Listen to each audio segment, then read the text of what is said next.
पाकिस्तान और इंडिया के जंगी हालात और आए रोज़ LOC पे होने वाली गोलाबारी की वजह से हमने ये बंकर बनाया है। ये LOC का लास्ट विलेज है। इसकी दूसरी साइड पे इंडियन एडमिनिस्ट्रेटेड कश्मीर है।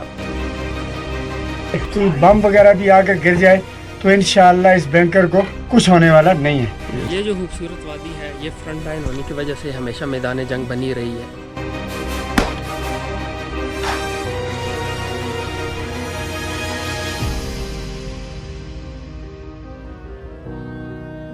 पाकिस्तान और इंडिया हर 2-3 साल बाद जंग के दहाने पे होते हैं और उसकी जो बुनियादी वजह जो है वो है मसला कश्मीर। जब तक मसला कश्मीर हल नहीं होगा तो इसी तरह से चलता रहेगा। यहाँ पर रहने वाले तकरीबन 1.5 अरब के करीब जो लोग हैं उनकी ज़िंदगी हमेशा रिस्क में रहेंगी।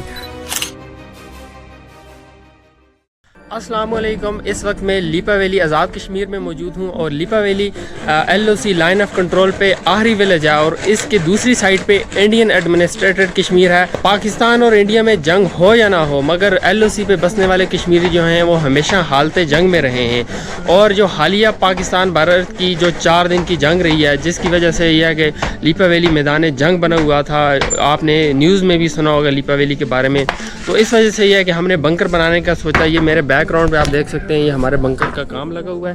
तकरीबन ये 90% कंप्लीट है और मैं आपको यहाँ पर हमारे जो मिस्त्री साहब हैं जो इसे बना रहे हैं उनसे भी मिलाऊंगा कि ये कितने टाइम में कंप्लीट हुआ और ये कितना मजबूत बंकर है। यहाँ पर ये अभी मैं आपको बंकर के अंदर लेके जा रहा हूँ तो इसकी शटरिंग बांध रहे हैं आज ये हालक भाई और सारा क्रेडिट इन्हें जाता है जो जितना हेवी किस्म का और जितने दिल लगी के साथ इन्होंने बंकर बनाया है यहाँ। तो अभी आप ये बताएंगे कि ये कितना टाइम लगा है और कितना मजबूत बंकर है। इंशाअल्लाह ये हमने जो है 8-10 दिन 15 दिन लग गए हमारे यहाँ बनाने में। ये एक सेंटर में मैंने एक कॉलम लगाया है। कॉलम जो लगाया है इस कॉलम का ये फंक्शन है कि अगर ऊपर से कोई बम वगैरह भी आकर गिर जाए तो इंशाअल्लाह इस बंकर को कुछ होने वाला नहीं है। अंदर जो लोग बैठे हैं वो इंशाअल्लाह महफूज रहेंगे जी अल्लाह के हुक्म से। और ये दीवारें कितनी ज्यादा मोटी? दीवारें भी इंशाअल्लाह ये जो 2 फुट की दीवार बनाई है जी, कोई 1.5 फुट है कोई 2 फुट की चौड़ाई वाली दीवारें इंशाअल्लाह ताला हमने अपनी जान अच्छी सेटिंग करके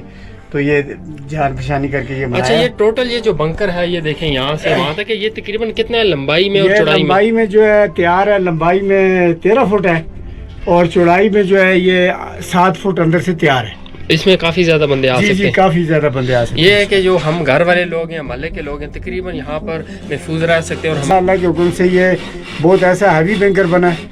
अल्लाह के हुक्म से इसके ऊपर 1 फुट तो इसके ऊपर लेंटर होगा। हाँ जी, सरिया डबल जाल का सरिया होगा इंशाल्लाह। तो डबल जाल जब सरिया बनाएंगे तो वो भी आप देख लेना कि कैसे तरीके से बनेगा। शटरिंग बांध रहे हैं, इसके ऊपर लंटर डालेंगे कंक्रीट का और बहुत हेवी किस्म का लंटर होगा। उसके ऊपर मिट्टी डालेंगे, मिट्टी के ऊपर पत्थर फिर मिट्टी ताकि ये बम प्रूफ हो। इसके ऊपर कोई अटरली शेल भी आके गिरता है उस वजह से ये जो लोग यहाँ पर बना लेके बैठे हुए हैं ताकि वो महफूज रहें। जो मोस्ट इम्पॉर्टेंट चीज़ थी बंकर की लोकेशन। जिस वक्त हमने इसकी लोकेशन ढूंढ रहे थे तो हमें कोई ऐसी लोकेशन चाहिए थी जो बिल्कुल महफूज हो ताकि यहाँ पर कोई डायरेक्ट हिट ना हो किसी अटरली शेल की या किसी गोले की। इस वजह से ये देखें यहाँ पर भी मकान है, यहाँ पर भी मकान है, ये पीछे दीवार है और ये टीला है मिट्टी का। तो ये दरम्यान में ये आता है। जिस टाइम हम बंकर की खुदाई कर रहे थे उससे इतनी ज़्यादा मिट्टी निकली है कि हमारी जितनी भी ज़मीन है वो फुल हो चुकी है। यहाँ पर मैं अभी आपको दिखाता हूँ ये पूरा जो हमारा जो मकान है उसकी पीछे की जगह जो है ये देखें ये मकान कितना नीचे तक है। ये इधर मिट्टी फुल हो गई है पूरी। और इसके अलावा आपको मैं दिखाऊंगा अपने ये जो हमारा फील्ड है जो मकान की दूसरी साइड पे वो भी तकरीबन इस वक्त मिट्टी से फिल हो चुका है। ये है हमारी ब्यूटीफुल लीपा वैली आज़ाद कश्मीर।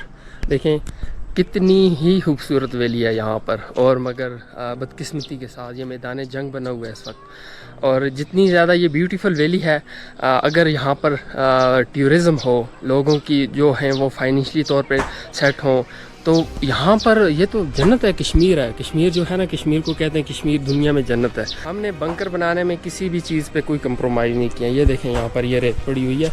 इतना ज़्यादा सामान, इतना ज़्यादा जो माल है हमने मंगाया है ताकि ये है कि ये बहुत लॉन्ग टर्म के लिए ये सालों तक ये बंकर रहे। क्योंकि यहाँ पर हालात को कुछ नहीं पता पहले की निस्बत यहाँ पर हालात भी बहुत ज़्यादा टाइट है।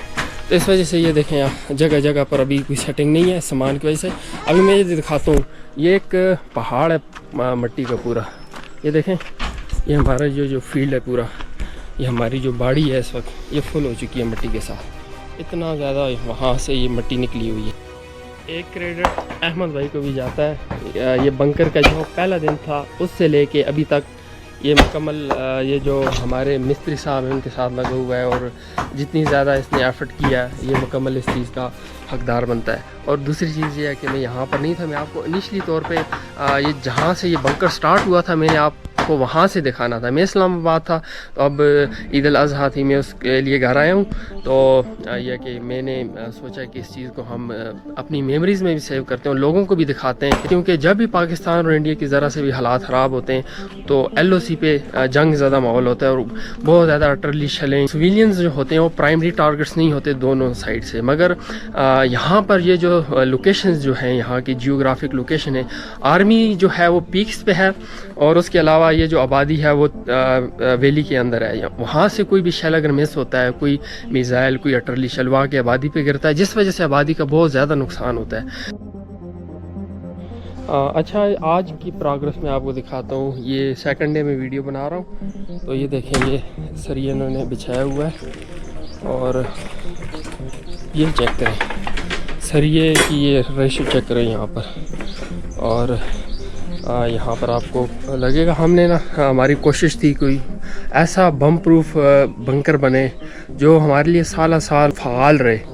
इंशाल्लाह अभी कल इसका लेंटर वगैरह का काम शुरू होगा, तो इसके ऊपर लेंटर डालेंगे। तकरीबन आई थिंक 10 इंच तक होगा या उससे ज़्यादा होगा। अभी मैं एस्टिमेशन अंदाज़े के साथ बता रहा हूँ।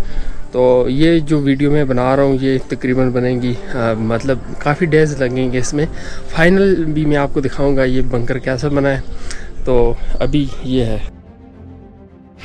अस्सलाम वालेकुम। आज वीडियो का थर्ड डे है और देखें आज हमारा जो बंकर है उसका ये जो लेंटर है वो कंप्लीट होने वाला है इस वक्त। और ये जो बंकर का एरिया फर्स्ट उस पर यह लेंटर पड़ चुका है। तो ये जो ओपनिंग है इसकी, तो इसके ऊपर ऐसे लेंटर डाल रहे हैं अभी। ये देखिए, ये आस्ता आस्ता ये जो जितना भी ज़्यादा मटेरियल था ये यहाँ से ख़त्म हो रहा है।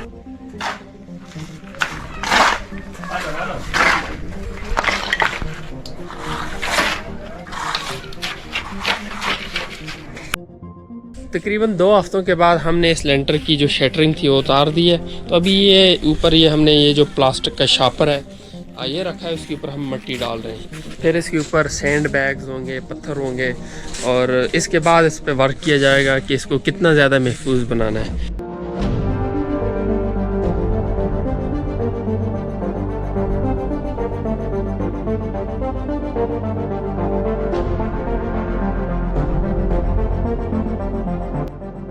फाइनली जी अल्हम्दुलिल्लाह हमारा बंकर तैयार हो गया है। ये इस वक्त मैं बंकर के ऊपर खड़ा हूँ, ये मिट्टी डाली हुई है, उसके नीचे पत्थर हैं और ये इसकी एंट्रेंस बनी है। प्रॉपर एंट्रेंस से लेके आगे बंकर जो हमने फांसी शेल्टर बनाया उस तक का रास्ता बनाया हमने। अभी मैं आपको इसके अंदर लेके जाऊँगा। तो इस बंकर को बनाने में हमें तकरीबन 2 माह लगे। जब पाकिस्तान और इंडिया की पहले जो वार स्टार्ट हो गई थी उसके बाद हमने तकरीबन विदिन वीक्स हमने काम स्टार्ट कर दिया था। अभी मैं आपको इसके अंदर लेके जा रहा हूँ। तो चलते हैं अंदर इलेक्ट्रिसिटी, ऑक्सीजन, हर चीज़ का हमने बंदोबस्त किया हुआ है। तो अभी जा रहे हैं हम अंदर। ये सीढ़ियों से आप आ गए नीचे, तो ये देखें ये बिजली का बंदोबस्त किया गया है। तो ये आ गए जी आप बंकर के अंदर। ये देखें अभी एक बल्ब मैंने उतारा हुआ है, तो ये थोड़ा बहुत ये लाइट स्पार्क करिए क्योंकि अभी तराई की थी इस पर। इको भी आ रही है इसकी वजह से। आप इस वक्त ज़मीन के अंदर है। तकरीबन 7 फुट या 7.5 फुट तक इसकी तकरीबन विड्थ है और जो इसकी लेंथ है वो भी मैं आपको दिखाता हूँ। ये यहाँ से स्टार्ट होता है और ये यहाँ तक जाता है। तकरीबन ये बनता है 13 या 14 फीट। अभी एग्जैक्ट हमने मेजर नहीं किया है इसको। तो इसमें यह है कि 50 एक बंदा आ सकता है इजीली। और जो हमें हमारे साथ हमारे महल्ले के लोग हैं, जब इस तरह के कोई मुमकिन शलिंग होगी, गोलाबारी होगी या इस तरह के हालात होंगे उसमें ये बना ले सकेंगे।